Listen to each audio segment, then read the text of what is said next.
नमस्कार दोस्तों। स्वागत है आप सभी का गवर्नमेंट जॉब सीपी की ऑफिशियल यूट्यूब चैनल पर। पिछले कुछ दिनों से दोस्तों वीडियो नहीं आ पा रही थी क्योंकि कोरोना के चलते कई सारी दिक्कतें सभी के घर परिवार में लगी हुई हैं। तो कुछ तकलीफ़ें अपने साथ भी हो गई थी, इस वजह से पिछले कुछ दिनों से वीडियो नहीं आ रही थी।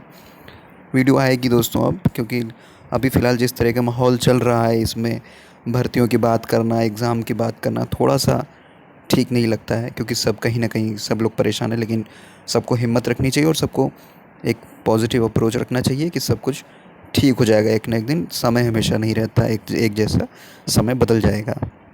तो इसी से शुरू करते हैं आज की एक खबर।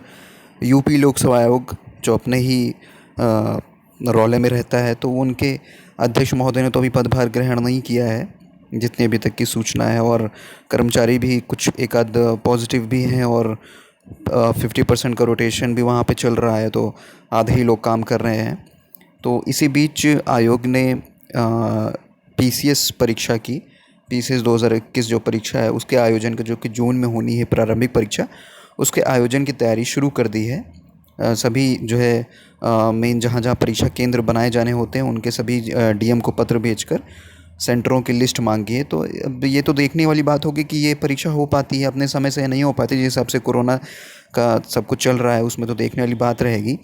लेकिन आयोग ने अपना फ़िलहाल काम शुरू कर दिया है कोरोना को नज़रअंदाज करते हुए। ये देख लीजिए, ये लेटर जो है आयोग के सचिव जगदीश जी ने सभी जिलाधिकारी, सभी को नहीं, मतलब जहाँ जहाँ परीक्षा केंद्र बनाए जाते हैं उन जिलाधिकारियों को भेजा है। सम्मिलित राज्य प्रवर अधीनस्थ सेवा प्रारंभिक परीक्षा 2021 एवं सहायक वन संरक्षक क्षेत्रीय वन अधिकारी परीक्षा 13 जून 2021 को ये परीक्षा 2 सत्रों में आयोजित की जानी है। 13 जून 2021 को रविवार को 9:30 से 11:30, 2:30 से 4:30 के बीच में प्रदेश के 23 जनपदों में किया जाना है। आयोग द्वारा आपके जनपद में भी प्रश्नगत परीक्षा आयोजित की जानी है, जिसके लिए प्रति अभ्यर्थी 2 वर्ग मीटर की दूरी के अनुसार 500 अभ्यर्थी प्रति केंद्र की क्षमता वाले लगभग इतने परीक्षा केंद्रों की आवश्यकता होगी। यदि किसी विद्यालय की क्षमता उक्त मापदंड के अनुसार 1000 अभ्यर्थियों से अधिक की है तो ऐसे विद्यालयों को ब्लॉक ए एवं ब्लॉक बी में विभाजित कर 2 परीक्षा केंद्र बनाए जा सकते हैं, परंतु दोनों के पर्यवेक्षक अलग अलग नामित करते हुए अलग अलग ब्लॉकवार 2 सहमति प्रपत्र भी प्राप्त किया जाना आवश्यक होगा। अवगत कराने के आयोग द्वारा आयोजित की जाने वाली प्रतियोगी परीक्षाओं में विभिन्न विद्यालयों के जिलाधिकारी के माध्यम से परीक्षा केंद्र बनाने हेतु सहमति पत्र प्राप्त किए जाते हैं। उसमें सरकारी विद्यालयों एवं सहायता प्राप्त विद्यालयों को प्राथमिकता नहीं दी जाती है। उक्त विद्यालयों के संबंध में समाचार पत्रों में अभ्यर्थियों के माध्यम से शिकायतें प्राप्त होती हैं कि शहर के अंदर सुगम क्षेत्र के विद्यालयों को उपेक्षित कर दूरस्थ शहर से बाहर गैर सरकारी निजी विद्यालयों, आधारभूत संरचना विहीन विद्यालयों को ही केंद्र के रूप में प्रस्तावित किया जाता है। उक्त परिस्थिति में बेहतर विकल्पों की अपेक्षा कर परीक्षा केंद्रों के चयन या प्रस्ताव से परीक्षार्थियों को अत्यंत परेशानी या असुविधा की स्थिति का सामना करना पड़ता है। साथ ही परीक्षा संचालन भी चुनौतीपूर्ण हो जाता है।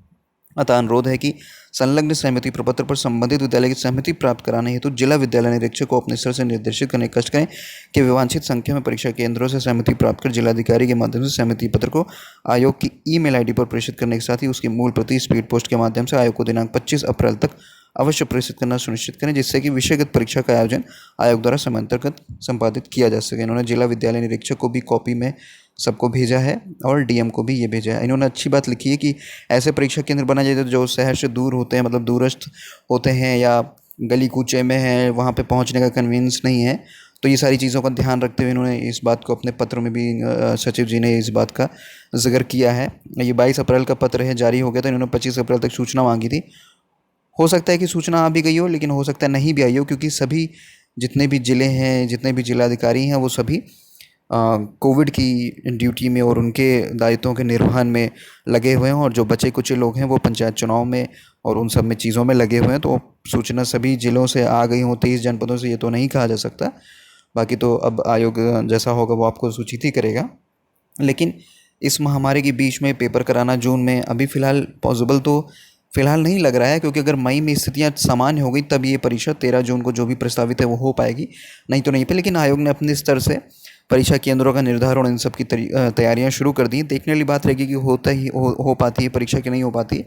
वैसे जब चुनाव हो जा रहे हैं और सब कुछ हो ही रहा है तो परीक्षा भी हो ही जानी चाहिए, लेकिन किसी के ऐसा कुछ ना हो कि किसी की ज़िंदगी से खिलवाड़ हो।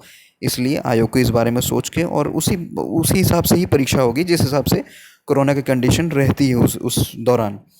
तो फिलहाल के लिए दोस्तों इतना ही। चैनल से जुड़े रहिए, वीडियो को लाइक और शेयर ज़रूर कर दीजिएगा दोस्तों। आप सभी का बहुत बहुत धन्यवाद।